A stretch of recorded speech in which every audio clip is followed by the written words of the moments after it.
تو یہ مالدار ترین تھے، تو ان کی مالیت کتنی تھی جب یہ وفات پا رہے تھے؟ تو 300 بلین اور 103 ملین ان کے پاس دینار تھے، دینار، اور دینار تو سونے کے ہوتے ہیں۔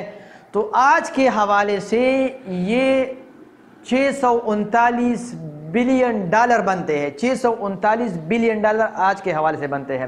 اور آج کا جو دنیا کا مالدار ترین شخص ہے جیف بیزوس، جو ایمیزون کمپنی کا مالک ہے، اس کی مالیت کتنی ہے؟ اس کی مالیت ہے 185.6 بلین۔ کہ جب مواخات ہوئی تو وہ مدینہ چلے تو انہوں نے کیا فرمایا تھا کہ مجھے بازار کا راستہ دکھائے۔ اگر آپ پلاننگ کرنا چاہتے ہیں تو آپ کو زندگی کی کن جہتوں میں پلاننگ کرنا چاہیے؟ ایک، اپنا انٹلیکچول لیول، علمی میدان میں آپ پلاننگ کریں کہ میں نے کون کون سے علوم و فنون حاصل کرنا ہے اور کس طرح حاصل کرنا ہے۔ دوسرا، فائنانشل، معاش کو بہتر بنانے کے لیے آپ نے پلاننگ کرنا ہے۔ اسپریچول، روحانیت کو بڑھانے کے لیے پلاننگ کرنا ہے۔ فزیکل اور صحت کو بنانے کے لیے پلاننگ کرنا ہے۔ اینڈ سوشل، اور اپنے دوسرے حقوق کو پورا کرنے کے لیے آپ نے پلاننگ کرنا ہے۔ تو ان 4-5 شعبوں میں آپ نے پلاننگ کرنی ہے۔ ایک دو مثالیں میں آپ کے سامنے عرض کر دوں گا۔ ایک مثال یہ ہے کہ ہم فائنانشل پلاننگ نہیں کرتے، حالانکہ صحابہ میں اور ہمارے اسلاف میں کچھ ایسی مثالیں ہمارے سامنے ہیں جنہوں نے فائنانشل پلاننگ کر کے بہت زیادہ پیسہ کمایا اور اللہ کے راستے میں خرچ کیا۔ ایک مثال ہے عبد الرحمن ابن عوف رضی اللہ تعالیٰ عنہ کی۔ وہ مسلمانوں میں مالدار ترین شخص تھے، عثمان غنی رضی اللہ عنہ کی طرح۔ تو یہ مالدار ترین تھے، تو ان کی مالیت کتنی تھی جب یہ وفات پا رہے تھے؟ تو 300 بلین اور 103 ملین ان کے پاس دینار تھے، دینار، اور دینار تو سونے کے ہوتے ہیں۔ تو آج کے حوالے سے یہ 639 بلین ڈالر بنتے ہیں، 639 بلین ڈالر آج کے حوالے سے بنتے ہیں۔ اور آج کا جو دنیا کا مالدار ترین شخص ہے جیف بیزوس، جو ایمیزون کمپنی کا مالک ہے، اس کی مالیت کتنی ہے؟ اس کی مالیت ہے 185.6 بلین۔ تو ہمارے صحابی آج کے امریکن کے جیف بیزوس سے 3 گنا زیادہ مالدار ترین شخص تھے۔ اور ہماری فائنینشل سٹیٹس کو دیکھیں،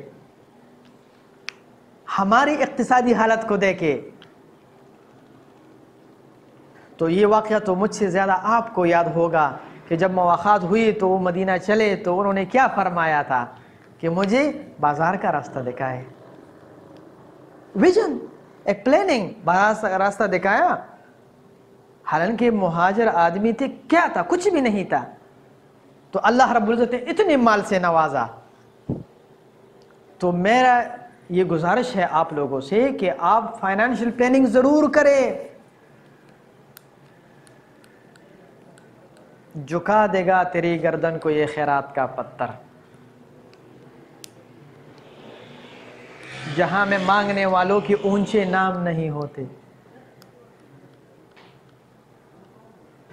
تو آپ فائنانشل پلاننگ ضرور کریں۔ دوسری بات، فزیکل پلاننگ، فزیکل ڈیولپمنٹ ضرور کریں۔ المؤمن القوی خیر من المؤمن الضعیف۔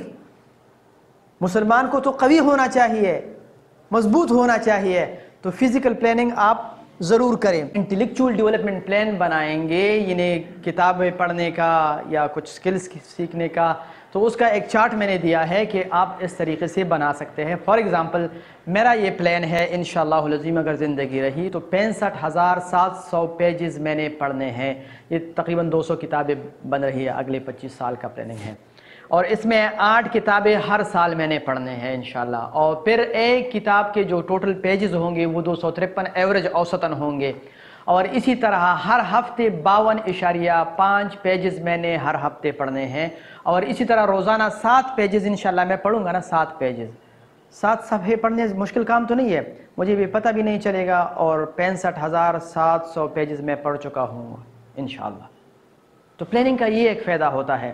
اگر آپ 65,700 پیجز کو دیکھیں تو بندہ گھبرا جاتا ہے، لیکن اگر آپ 7 صفحے کو دیکھیں تو وہ کہتے ہیں کہ یہ تو آدھے گھنٹے کا کام ہے، تو آپ آدھا گھنٹہ روزانہ پڑھ لیا کریں گے، آپ کو پتہ بھی نہیں ہوگا، سال میں 8 کتابیں آپ ختم کریں۔